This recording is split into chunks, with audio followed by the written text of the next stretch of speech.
Oh my gosh. Oh. Oh! Oh my gosh! It's a whale! 911. Oh yeah. Oh, that's a good one. Oh, that's. Huh? What is up, my friends? How are we all doing today? I'm pretty good. I'm done fishing. I am done fishing, and I had a pretty good day. I could be out here longer. I could keep going, but you don't want to hear that right now. So without further ado, what I'm going to be talking to you guys about today, 2 of the best producing baits for wintertime. And that is going to be, as you can tell by the title most likely, or the thumbnail, the underspin. Look at that guy, he's just chewed up. That underspin has seen better days, you know, and that swim bait got chewed up too. The underspin and the good old Herkin Jerkin jerk bait. Jerkin stick jerk bait. Now in the past, I would shout out to my imaginary sponsor Monster for, that was a good run, for hooking me up and for powering me through today. But in the past, I would not be the guy giving any kind of jerkbait tips. And honestly, I still don't feel like the guy that should be giving jerkbait tips. But it's worked well for me, so I'm going to share some with you guys today. I'm going to roll some footage from today and maybe from another day too. But, you know, who knows? I don't know what I'm doing yet because I obviously haven't edited this by the time I'm recording this. But you guys will see it, and hopefully you like it. So, jerkbaits and underspins. I think they're 2 of the best baits and lures and techniques that you can use to catch fish in later time of the year. Obviously today doesn't really feel like winter, so that's why I'm just saying later in the year, because I mean it is 75 degrees in Oklahoma today. 75 degrees, fair bit of wind, a little bit of cloud cover. It's not too bad. But without further ado, let's roll into this. Let's I don't know, roll some sweet B-roll and music and all that, and I'm probably gonna jump back in here and talk a couple times and so on and so forth, so shut up,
Okay.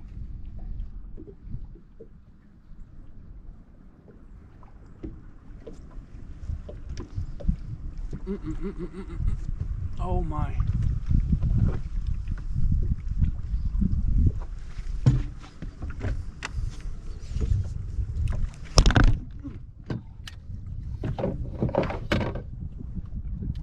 He's dogging me.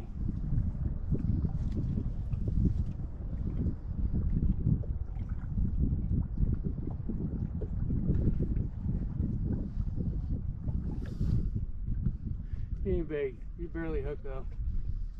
Oh, he's better than I thought. Yep.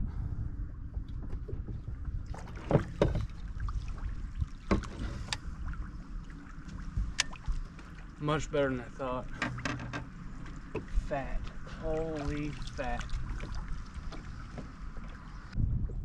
How about that? One hook.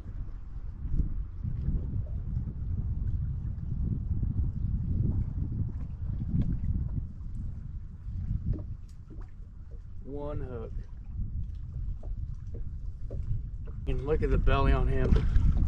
Her shad down on skullet.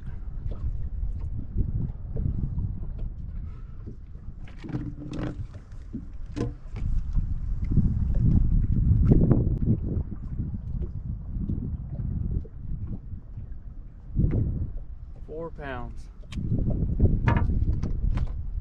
That is one of the fattest 4-pounders I've ever seen. Look at that belly. Thank you.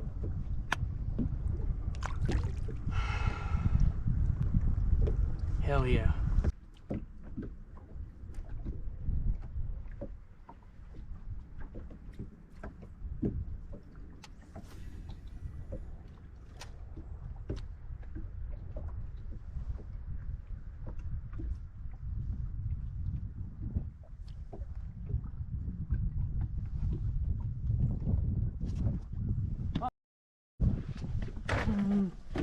Oh, we're gonna fucking fight.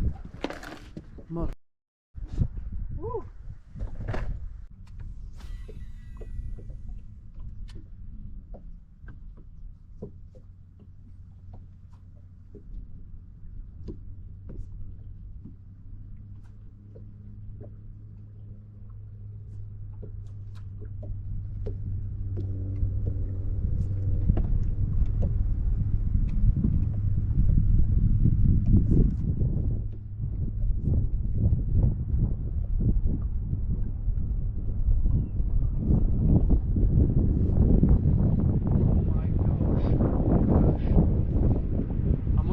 Return of the red wasp, and I got hit on that pause.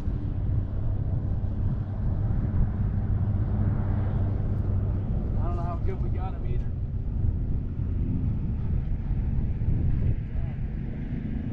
He's digging me. He is digging me. That's a good one too. That's another good one.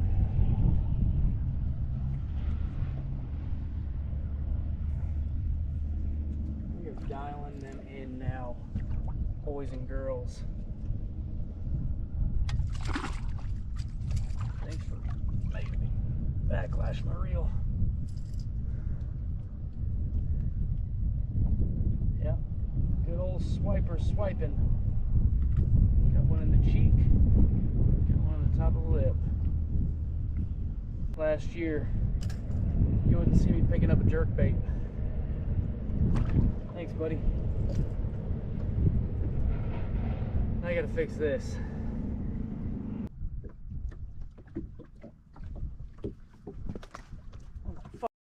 Oh, he came back from the grave. Oh, I'm keeping my eye on you, fool. How have you survived?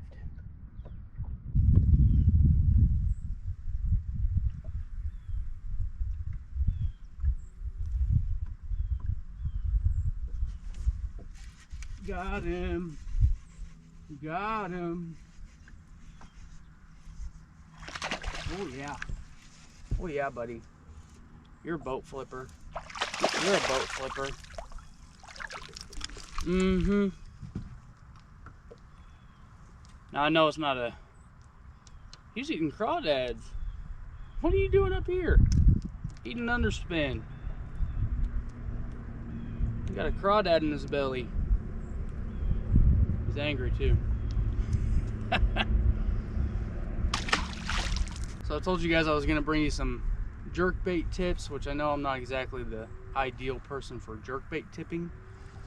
And underspin tips.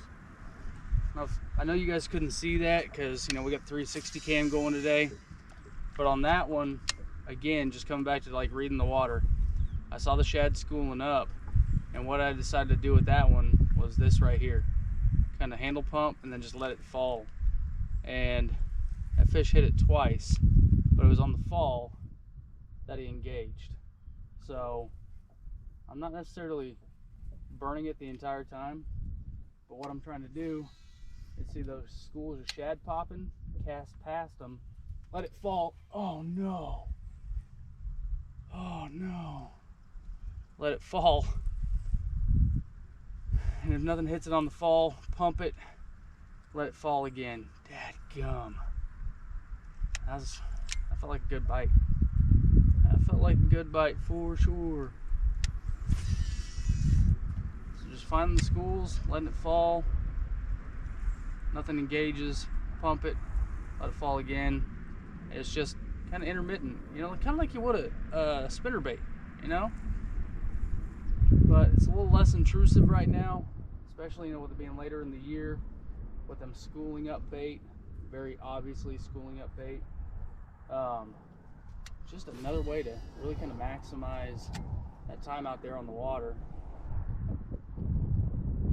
Kind of fall, creep it along, vary up your cadence, you know? Vary up your cadences, figure out what's going to work, find those schools, try and hit them. If you're bumping the bait too, especially if you're bumping the bait, just let it fall.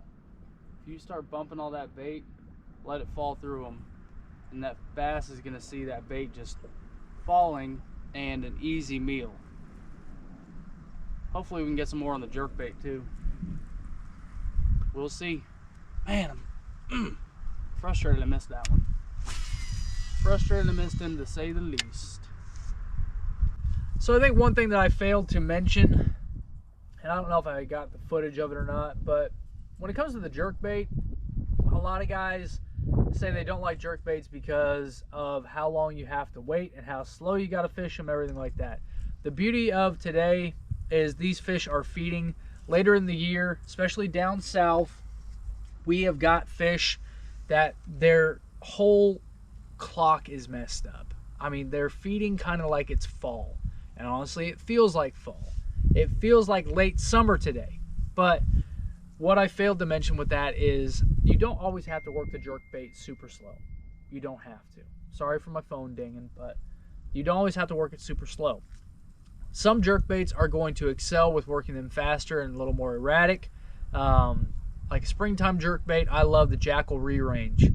That is one that I feel like I can work a lot faster, a lot more erratic. I feel like Matt Allen right now doing this thing right here, but I can do a lot faster, a lot more erratic. Today I was using that Megabass 110 Junior Plus 1, and that thing was killer. And it was killer the other day too. I think I put that footage in there. But it did take a little bit of a pause. I mean, these fish are hitting it on the pause. But leading up to that pause, I'm working it pretty quickly. I mean, I'm taking like maybe max of 3 seconds in between twitches. Now, one thing I did find today is when I tend to do a double twitch. I think most of us do. Like we just go pop, pop, pop, pop. That wasn't getting it done. And what I did, and what I would think you guys should do with your own jerkbaits to see the action of them, is get them close to the boat, get them close to the bank, and just pop it once with, you know, make sure you got, you know, plenty of slack in the line to where you can actually see how that jerkbait's going to move. Speaking of, they do work best when you're like popping them on slack line, not taut line. Taut line is more so going to pull them forward first rather than make them dart to the side. So slack line is what's going to give that jerking motion. But when I did one twitch, I saw that jerkbait went out a lot further, kind of like a glide bait. It twitched way out to the side more so than what I was doing two, which to a lot of you guys that are jerkbait fanatics, I mean, that sounds like, you know, a no-brainer, right? It sounds stupid for me saying that, but some people are not jerkbait experts like myself. But when I started incorporating just one twitch, just one hard twitch on slack line and really getting it to dart to the side, that's when I was getting a lot of the strikes. Now, I did kind of vary up my cadence on a couple others as well. I was doing one hard one followed by 2 quick ones. So again, I feel like freaking Matt Allen right now. Anyways, vary up your cadence. Same thing that I talk about with the underspin. Vary up the cadence, incorporate some reel pumps, feel when you're hitting that bait, let them fall. You don't always have to work them on a straight retrieve, or kind of like a spinnerbait. But you have ledges, bottom that thing out, pull out some line on that, you know, on the back end, the front end of your cast. Once you bomb that out there, kind of free spool it back, Give that lure plenty of line to just kind of fall straight down or kind of pendulum along that ledge. And a lot of the time you're going to get fish to come up on those as well. So, guys, I really think that's about all the tips I can think of right now. I don't know for sure if I have more tips. I'm still new to this stuff, you know. I am Oklahoma's worst angler. So, but all in all, fantastic day. Somehow I managed to not get stung by a wasp two or three times today. 2 or 3 times. I actually murked one with my net, tackle box, and hat. Not the same time, 3 separate times. Neither here nor there. The wind's picking up. I need to load the boat. I need to get home. I've got to work tonight, and I need to get some sleep. So, thanks for watching, guys. I appreciate every single one of you. I'll see you next time we're on the water.